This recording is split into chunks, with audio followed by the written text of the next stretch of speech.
السلام عليكم ورحمة الله وبركاته، والصلاة والسلام عليك يا سيدي يا رسول الله. هعمل النهاردة صينية البطاطس بالفراخ، وهاخد شوية من الفراخ كده وهشويهم. كل ده في الفرن، منتهى السهولة ومنتهى الجمال، والنتيجة ما شاء الله اللهم بارك زي ما انتوا كده شايفين، تحفة ما شاء الله. وكان طعمها رهيب وريحتها جميلة جدا. أول حاجة هجهز البطاطس، شوية البطاطس اللي أنا هعملهم. هاخد شوية بطاطس كده حلوين وهقطعهم حلقات. بسم الله، نقول بسم الله ونبدأ. انا مقطعتهمش رفيع، قطعتهم تخينة شوية علشان احط معاهم فراخ عشان ياخدوا السوا واحد. بسم الله. مش عارفة البطاطس كانت بتلزق ليه في السكينة وانا بقطعها كده، زي ما انا مقطعاها كده، شريحة عريضة شوية. بسم الله. واقطع نفس الكمية كلها، عايزة تزودي زي ما انتي عاوزة، بس انا مبحبش بطاطس كتيرة قوي، يعني الكمية دي حلوة قوي.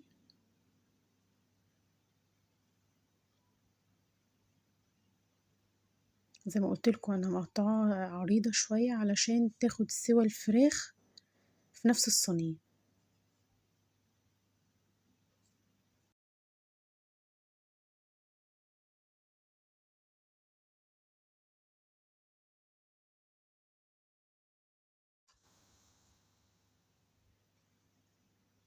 دي بنتي اللي حطت لي الطماطمايه بتساعدني، بس فبقطع نفس الكمية كده، نفس العرض ده، عشان لما بقطعها رفيع بتستوي بسرعة والفراخ ما بتاخدش السوا الكامل، فبقطعها السوم كده عشان ياخدوا الاتنين نفس السوا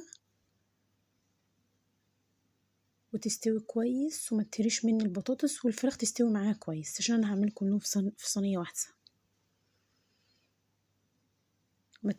ما تنسوش يا بنات تشتركوا في القناة وتفعلوا الجرس عشان توصلك كل فيديوهاتي الجديدة، وعاوزة لايك جميل كده. بسم الله. حلو قوي الكمية دي كده. قطعت شوية البطاطس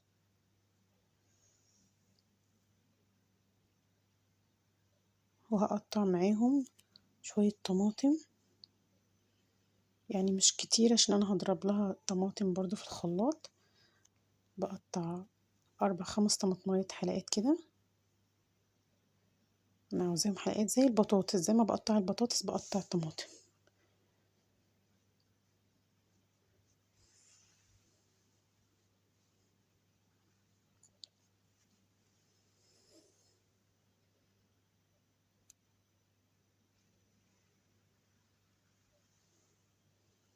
تمام كده.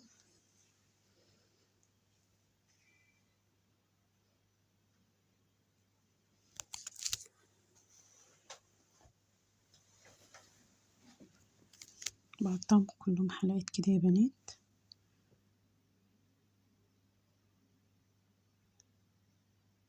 اشيل الزرعة بتاعتها. حلوين كده. تمام.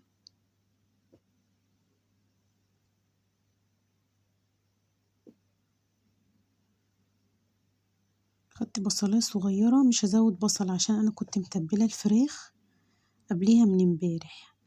اقول لكم على تتبيله الفراخ اللي انا عملتها، عشان انا بيتها في التلاجة من قبلها بيوم، عشان لما بتحط في التلاجة بالتتبيله بتدي طعم احلى ونكهه احلى لما اكون عاملاها قبلها بيوم، عن ان انا عاملاها كلها في نفس اليوم. الفراخ بقطعها القطع اللي انا عاوزاها، اربع او بقسم الربع على 2، وببشر لها بصلايه حلوه، بشره بصل حلو، وطماطمايه ببشرها برضو، بحط عليها كل التوابل بقى، الفلفل والفلفل الاسمر والملح والكمون وبحط بابريكا، بحط 7 بهارات عندي، حبهان بحطه عندي، نعناع عندي، الريحان، كل ده بحطه في تتبيله الفراخ.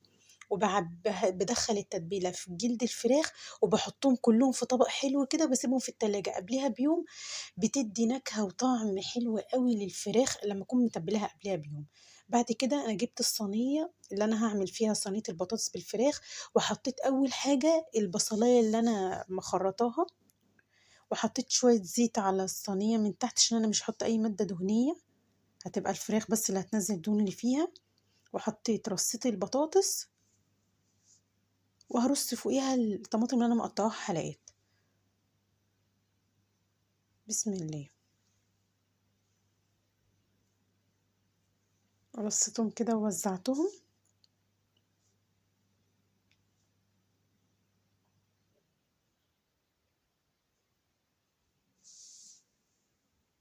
حلو اوي كده ما شاء الله.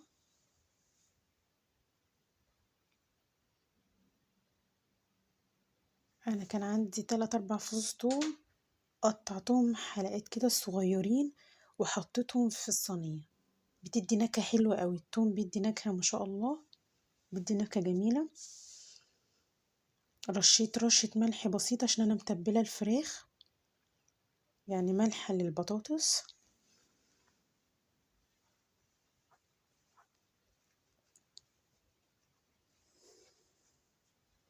كان عندي مكعب مرقة، برضو حطيت مكعب مرق.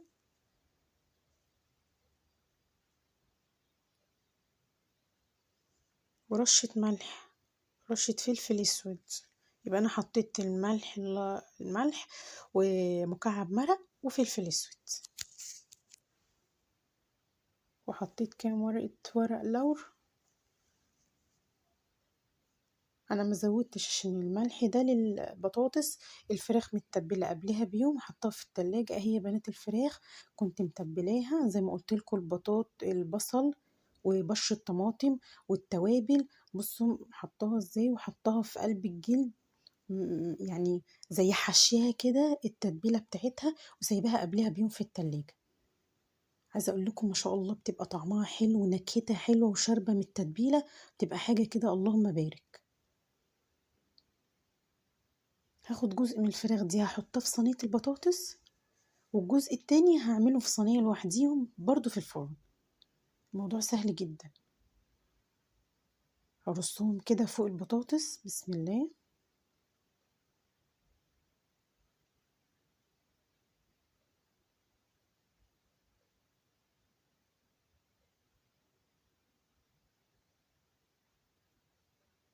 لما بتبقى الفراخ فوق البطاطس كده يا بنات، الصوص بتاع الفراخ والتتبيلة بتاعت الفراخ ونكهة الفراخ بتنزل تحت كده على البطاطس، بتدي طعم حلو جدا عليها ما شاء الله. وكمان انا بعد ما بعملها، بعد ما بتستوي، انا بشويها، بخلي وش الفراخ بيبقى احمر كده بالشواشن كده، بخلي الفراخ على الوش كده من على الصينيه. عايزه اقول لكم يا بنات ما شاء الله، اول ما الحراره عليت عليها في الفرن، الريحه كانت ما شاء الله اللهم بارك. انا قلت ان انا احط الوراك والدبابيس في الصينيه، والصدور احطها لوحدها بحيث انها تستوي كويس. جبت بقى صينية تاني للصدور، يعني جزأت الفراخ، حطيت شوية للبطاطس وحطيت شوية. بسم الله. بالتتبيلة بالبصل بتاعها كله، نزلته كله مع بعض في الصينية. كنت مفتحة الصدور عشان تاخد من التتبيلة كلها، وتحت الجلد بعبي فيها التتبيلة. ورصيتهم كده رصة حلوة في الصينية.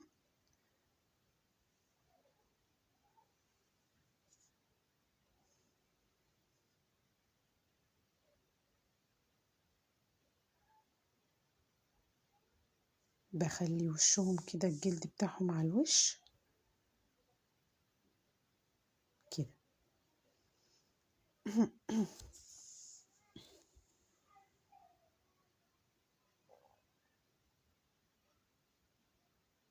كده جهزت الصينيتين. بسم الله. كده جاهزين ما شاء الله. كنت ضربه لهم شويه طماطم حلوين. زي ما بقول لكم كده يا بنات، طماطم لما تيجي تضربيها حطي فيها معلقه سكر، وانت بتضربيها في الضرب في الخلاط عشان تضيع الحموضه، وتبقى لونها كمان احمر، بتخلي لونها احمر. بتضيع حموضة الطماطم.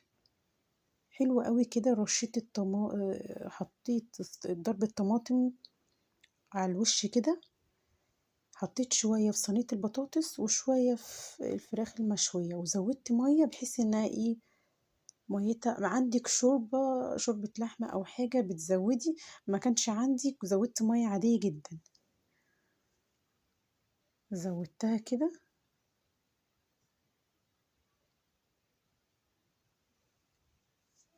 حلو كده. وزعت بقى الطماطم والمية في الصينية كلها، وزودت شوية مية برضو في صينية الفراخ.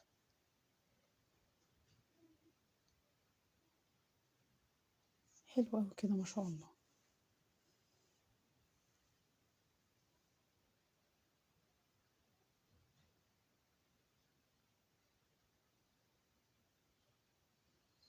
كان عندي شوية بقدونس، رشيت شوية كده على وش صينية الفراخ وصينية البطاطس بالفراخ. بتدي ريحة وبتدي شكل حلو ما شاء الله.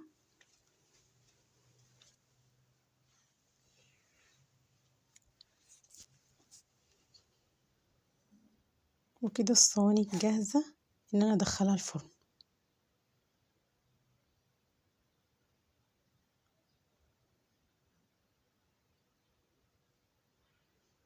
دخلتها الفرن واستوت. بصوا بقى شكلها يا بنات لما استوت ما شاء الله اللهم بارك. عايزة اقول لكم كان طعمها وريحتها الله اكبر. الطريقة دي بتخلي البطاطس تشرب من الفراخ، بتبقى طعمها حلو جدا. وهي الفراخ بعد ما استوت شغلت عليها الشواية، وشها احمر. هي مش محروقة، هي وشها محمر وطعمها حلو جدا ما شاء الله.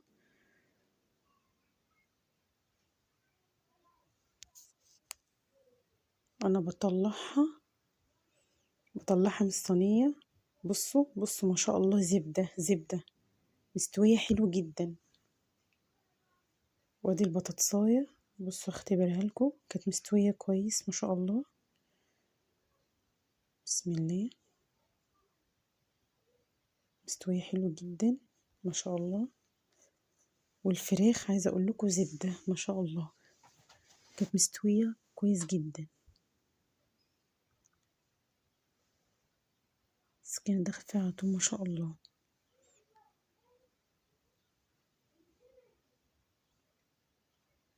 وبرضو ده الدبوس طلعته من صينية البطاطس في الفراخ. وبرضو صينية الفراخ اللي انا عاملاها لوحدها كانت مستوية حلو جدا. انا هطلع لكم صدر دلوقتي من الصينية. بصوا بصوا الجناح وقع منه ازاي، اتفك كده، وهو ما شاء الله مستوي كويس جدا. بصوا يا بنات ما شاء الله اللهم بارك. عايزه اقول لكم الريحه والطعم حاجه كده اللهم بارك. الطريقه دي حلوه جدا، انا بعملها وفعلا النتيجه جميله جدا. جربوها وقولوا لي رايكم. ما تنسوش يا بنات تشتركوا في القناه وتفعلوا الجرس وتختاروا الكل عشان توصلكوا كل فيديوهاتي الجديده.